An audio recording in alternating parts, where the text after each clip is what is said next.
Matthew chapter 26.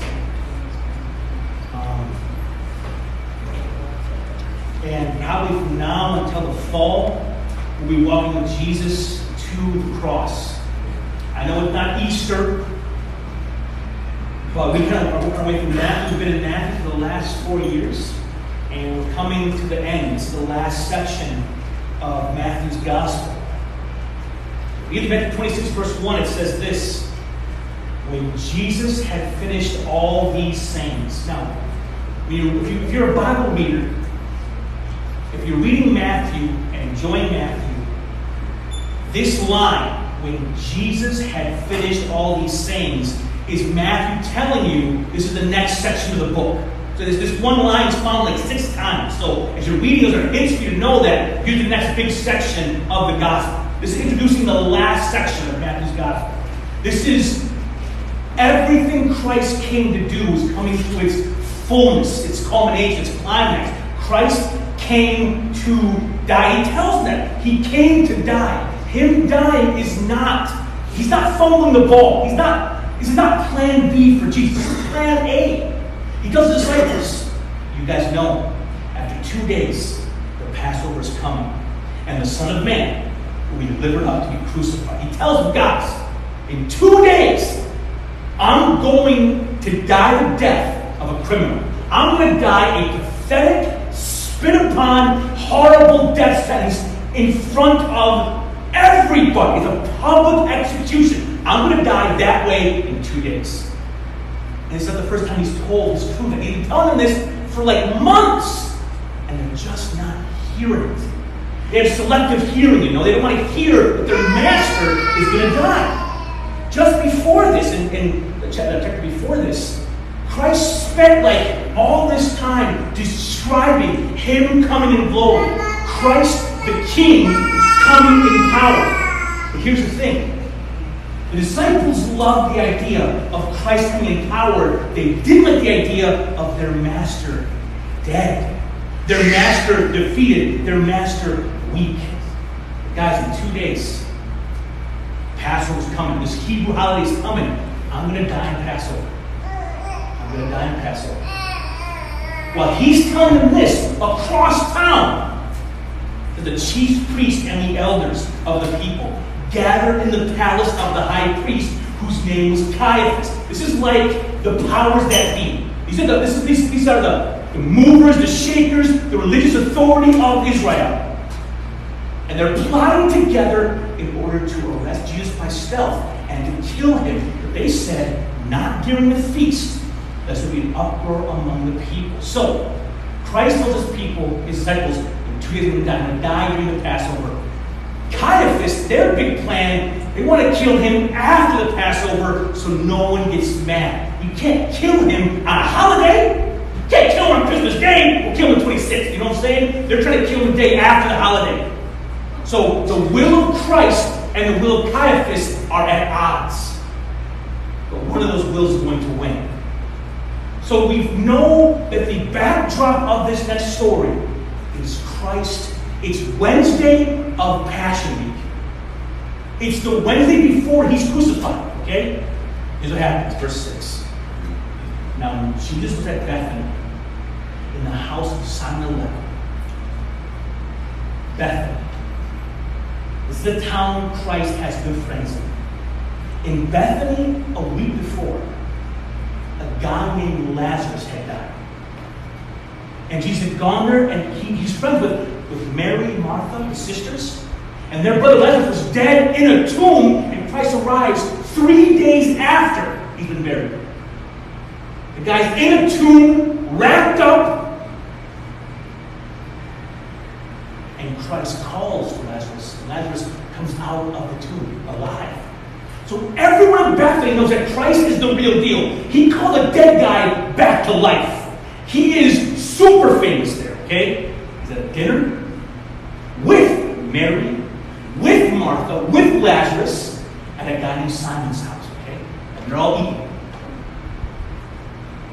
And a woman came up to him with an alabaster flask of very expensive ointment. And she poured it on his head as she reclined at the table. Now, John gives us some insight in this episode. If you read the Gospel of John, John tells us that it was Mary herself who poured the oil. Mary, sister of Martha. Mary is known in the Bible as a worshiper. She loves Jesus. She loves sitting at his feet and listening to him teach. She loved Jesus. And many people think that this woman is hearing what the disciples are missing. They don't want to think about Jesus dead. But he's been saying it for like months. And she's hearing, he doesn't say he's going to die. Maybe he's really going to die. And so she has this jar of perfume. It says it's very expensive. So back in the day, we don't live in ancient Israel, okay? But back in the day, this Bible story takes place before the invention of soap. So what does that mean? That means everybody stank all the time. It's a way of life. Listen, there's no running water. We didn't bathe every day. In America, we all bathe, right?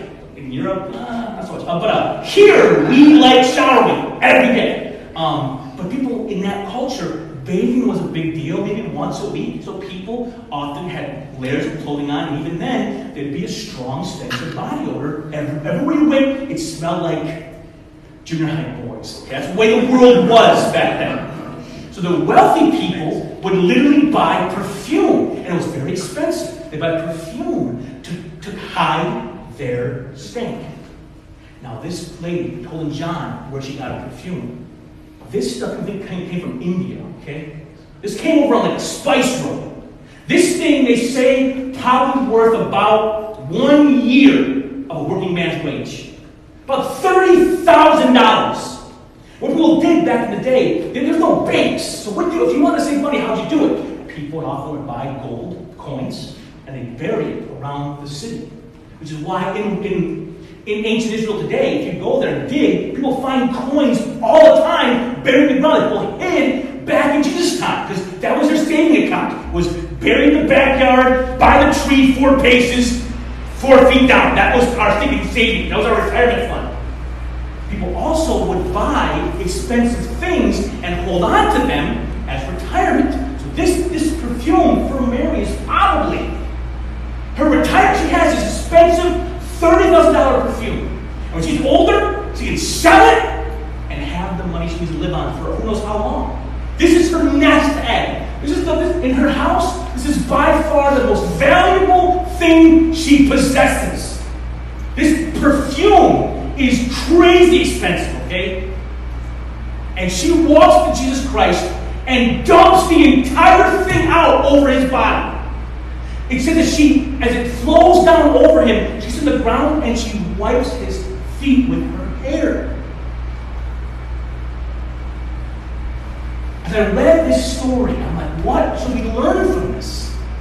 And the first thing we should learn from it is this. We should give Jesus our best.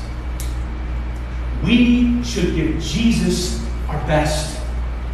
This woman doesn't collect. She wants to worship her King. She wants to love the Christ who brought her brother back from the dead. She knows who this guy is. She knows he's more than a teacher. He's more than a dude. He is the Son of God. And so she wants to adore and worship him. And so she takes the best thing she has in the world and she pours it out over him. And she worships him. We should give our best to Jesus. Now, what is your best? What is our best? We all have different things that are our best. Okay? Here's some stories about people giving their best. When I was younger, not younger, but I was younger. I remember when I first bought my first Mac computer. Okay? It was a huge day for me. I love Apple products. I finally took the money. I bought this all-in-one computer for like $1,000. Had a place of honor in my house. Everyone came and saw it. I bragged about this thing I bought. I tell people the features, and no one cared. I cared. Like bragged up. And I knew if the time came, a fire came through my house. Go over the night and the alarm would beep me. I know what I would do. 4 kids, of course. I would go out of my bed, make my way to the family room, and I'd save my Macintosh. Because I loved it. It was the best. It was by far the best thing I owned in that house, as far as value, cost, all that good stuff. I love that machine. And one day, I had a missionary at church who was trying to make videos and slideshows for people back home. I felt the Lord God's Spirit just gently nudge me. And that's what you should give me a computer. And it was this horrifying voice. It's like, no Lord or no Lord. It's the wrong guy. How to figure out what PC down the road. Like someone with a cheaper computer needs to get a computer. And the Lord just said, if you didn't bully me, just very simply, give me a computer, man. I didn't want to. It was beloved to me. And when I realized how much I was fighting the Lord to let go of that single thing in my life, I realized I have to do this way. And so we did. When I was in college, I was not going to graduate on time. And I needed to do summer classes in order to graduate when I was supposed to. So I sent letters to a couple of people that were friends of mine back in the day who told me, whenever you need, write us. I wrote letters to some friends of mine. I said, listen, I'm doing some school, I can't afford the books. Would you help? Could you help me with some of the book money this semester for summer school? This old man wrote me back. He told me, in his letter, there's a story. He wrote, Ernesto, the last year I've been saving up to buy my family a brand new TV. This is before HDMI flash. This guy's going to buy one of those massive 3 light, like tall as a man. Wow, you know those big old TVs that you used to buy? Projection, rear projection TV. We were saving for rear projection TV, saving for surround sound, and we had saved up all the money we needed for our new TV, our new entertainment sound system. But he just didn't have enough time to go buy it. So he had the money all in the bank, ready to pull the trigger to buy a whole system for himself. And he wrote this letter. He goes, Ernesto, we've been chilling for about a month on this money. I got your letter, and I knew that God wanted me to give it to you, help you with college.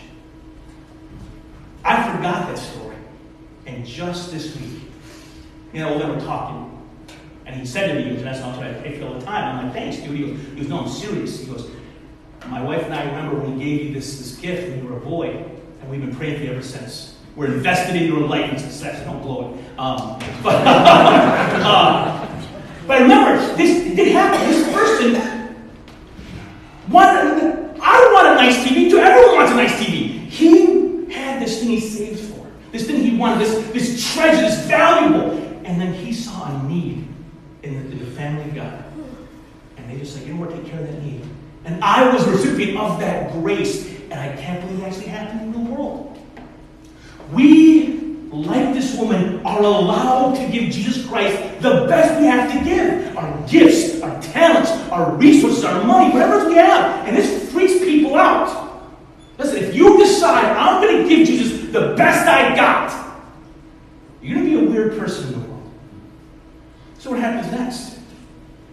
It says, and when the disciples saw it, when they saw the woman pouring the oil, they were indignant, saying, why this waste? This could have been sold for a large sum and given to the poor. The disciples are grumbling about her. They're seeing her incredible act of worship, and they're dogging her out for it.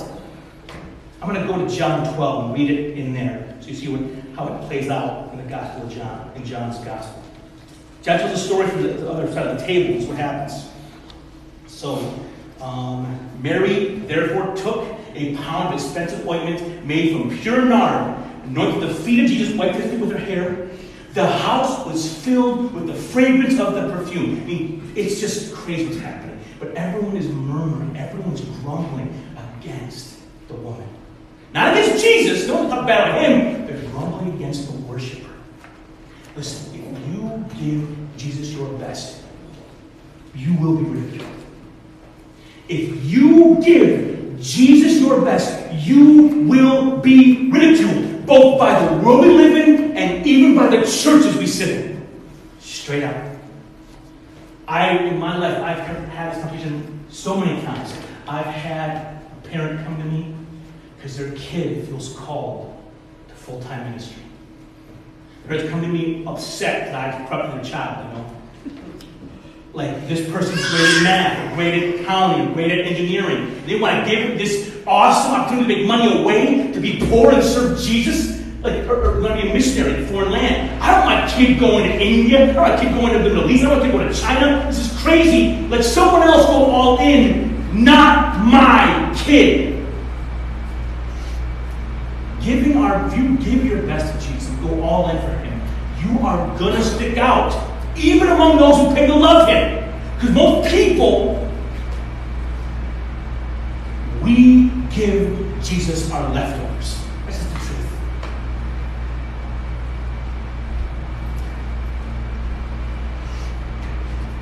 If I'm not tired on Sunday, I'll go to church.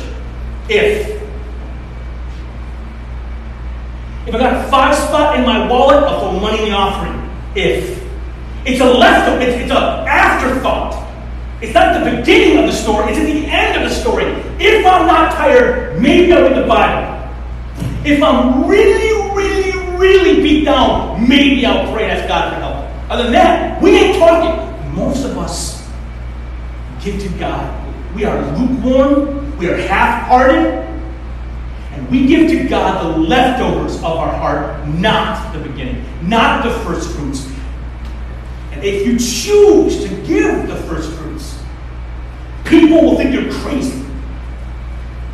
You know this woman did what she did basically? This woman essentially cashed in her 401k and invested in the kingdom of God. When I moved here to Flint, I had a loved one tell me about Flint. I can't think what he says to me, but they told me I was wasting my life. There's no future there. They're going to be a big church. They're going to be a big paycheck. Go somewhere like Clarkston, because there's money in Clarkston. Go to Davison. Even being here for 4 years, people tell me, if you just move the church over to Davison, you have more money coming in from there. The idea of just being in a place that's maybe a little beat up and broken, it blows people's minds. I'm not saying I'm awesome. I'm just saying, if you decide, I'm all in for the Lord, people are, even believers, are saying, you're crazy, dude.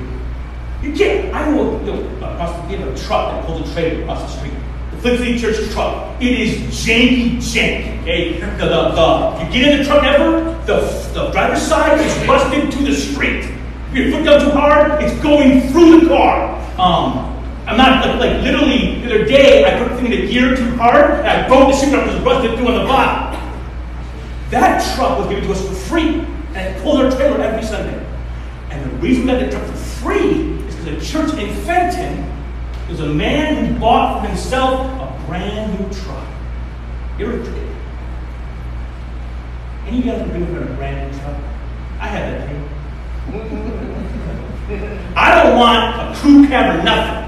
I want a bench seat for me and my baby and maybe the kids if they're around. I don't know. They'll throw out and leave. But me and her, they do. Kids think they leave you. They never call or nothing. Oh, I'm sorry. But I want a bench seat, really long bed, just truck. Roll down windows. I want a truck. Not the truck. I want the manual. This side. So, this guy bought a brand new truck. It was like this beautiful metallic blue, and all like heated seat. This crazy stuff. And this truck was the dream truck of his life. And when he bought the truck, their church had to start meeting in a school down the road. They were trying to raise money to buy trucks to pull the trailers for their mobile church. And he felt God say, "Give me your truck." Like saved up for years, brand new truck. I'm like, Lord, I'll buy him a Jenga truck, Lord, just not my truck. But God said, give me your truck. This beautiful thing you just bought, give it to the church. He came up and his family, his kids, Dad, it's so stupid. What are you doing? He gave his keys. Came to church one day, literally just walked in. Is Pastor here? Here's his truck, here's the title, he's the Lord. I gotta go cry. But he didn't do that. He did. He gave this thing that was beautiful and awesome. And people thought he was nuts for doing it. But the thing he knew, that the thing he had, this gift he had for the Lord, he was stewarding it. He did not own it. It was not his. God let him use it in the meantime. And listen, we are stewards. Straight up. We are stewards of our children. We're stewards of our house, stewards of our cars. It's not ours. God let us use it, and we ask him for how we used it. The talents we're given, to use it for his glory or for our pleasure. I'm not saying you got to give away everything you got. I'm just saying you got to be willing to. You can't hold it with the clutched fist. This is mine. Don't touch it. We have to live with open hands before the Lord. If my kids ever came to me and said, "What are my kids that I want to do in the ministry?" I know what that means to their life. Part of me will be happy, but part of me will be sad for them because I know the sadness they will live with as the hit that they take as a minister of the gospel. But I will not curse God. I will be joyous that they're going all in. Listen, we can give our best to the Lord. But if you do, just know you're going to be a freak, even among the church. You're going to be a weird person if you live your life just lived out for Jesus.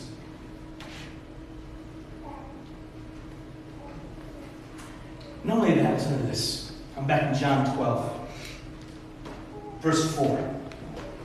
So Mary dumps the oil out. But Judas Iscariot, one of the disciples, he who was about to betray him, said, "Why was this ointment not sold for 300 denarii and given to the poor?" He said this not because he cared for the poor, because he was a thief and had charge of the money bag. He used to help himself to what was put into it.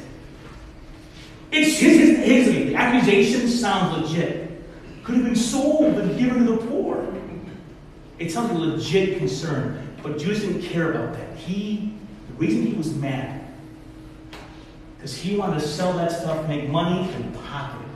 His desire was selfish, not selfless. A lot of time, their grumble sounded legit. Grumble, grumble. Sold to the poor, grumble, grumble. People will see what you give to the Lord, and they'll grumble against you. It might even sound spiritual. But their grumbling isn't about you. It's about them.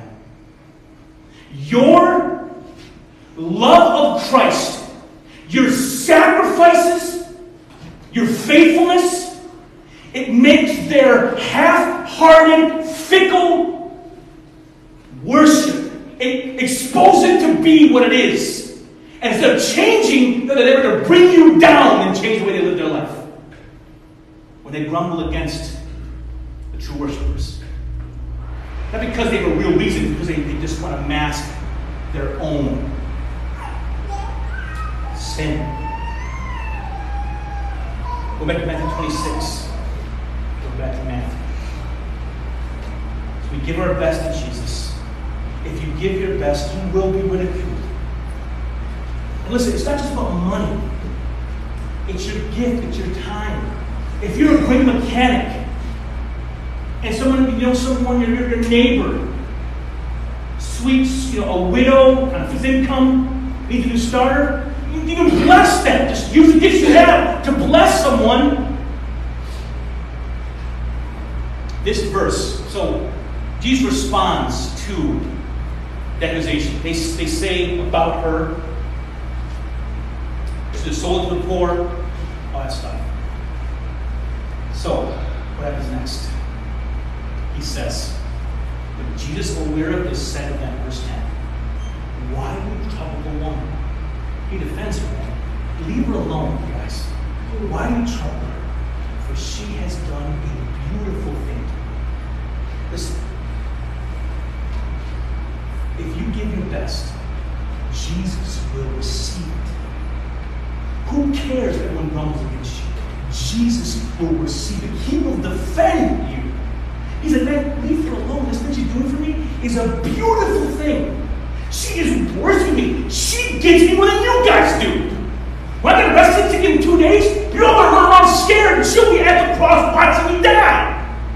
She gets it, yo. she's done is beautiful to me.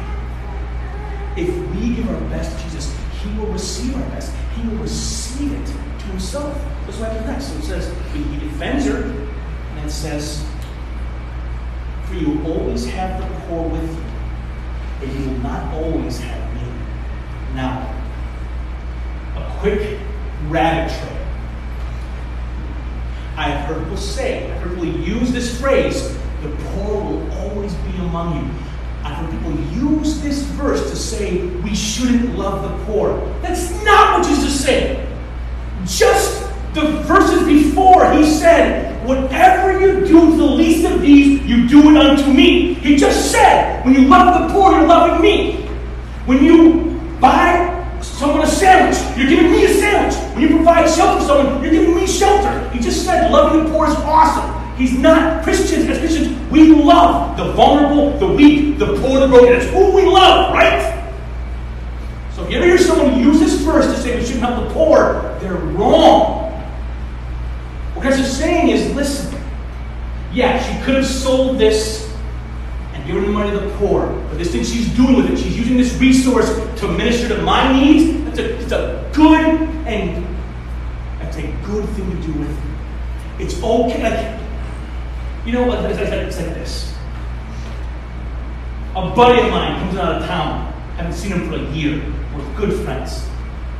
So we go out and have a nice dinner at like Red Robin. Ooh, okay.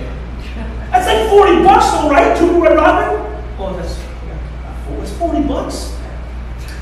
You get the strawberry lemonades, it's $40. The freckle lemonade, unlimited. I've been there a long time. So $40, that's a bill.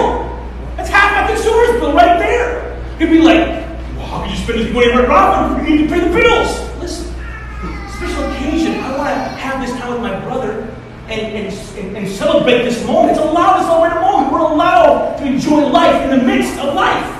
That's all he's saying.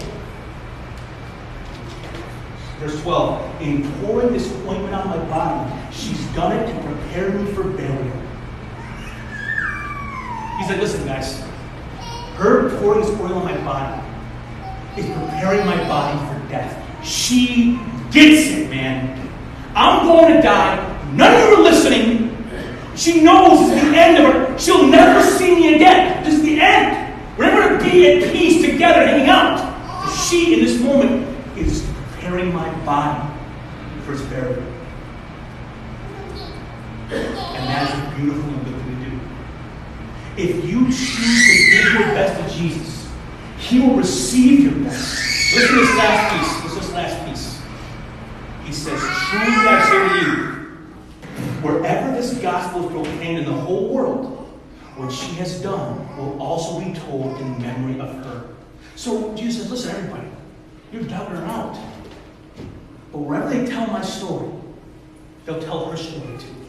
She will look up as an example forever of what worship looks like. And guess what? We're still talking about her. We're still talking about her faithfulness, her sacrifice. We're still talking about her to this day. Jesus tells us her story to see what a true worshiper looks like. We give our best. The best we have to give, Jesus is worthy of our best. He is worthy of it. What happens next? Then one of the 12, whose name was Judas Iscariot, went to the chief priest and said, what will you give me if I deliver him over to you? Judas is done. When he saw this woman give the oil to Jesus, he just got mad and said, I'm out. It's the last straw. And he betrayed Christ. As he goes to the chief priest, what will you give me if I deliver him to you? They paid him 30 pieces of silver. And from that moment, he saw an opportunity to betray. So, as we close, the question is, are we giving God our best? Are you giving God your time? Are you serving the Lord in any way? In any way! I don't care how small. Are you using your gifts for the Lord in any way? Are you giving Him your best? Your money. If you have financial strength, are you using your strength financially to see God's kingdom come into the world? Are you a faithful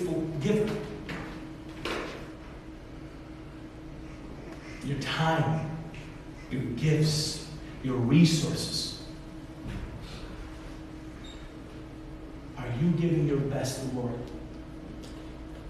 Is there pieces of your life that you're saying, God, you can't touch these parts because these are mine and I don't care? Jesus deserves our best.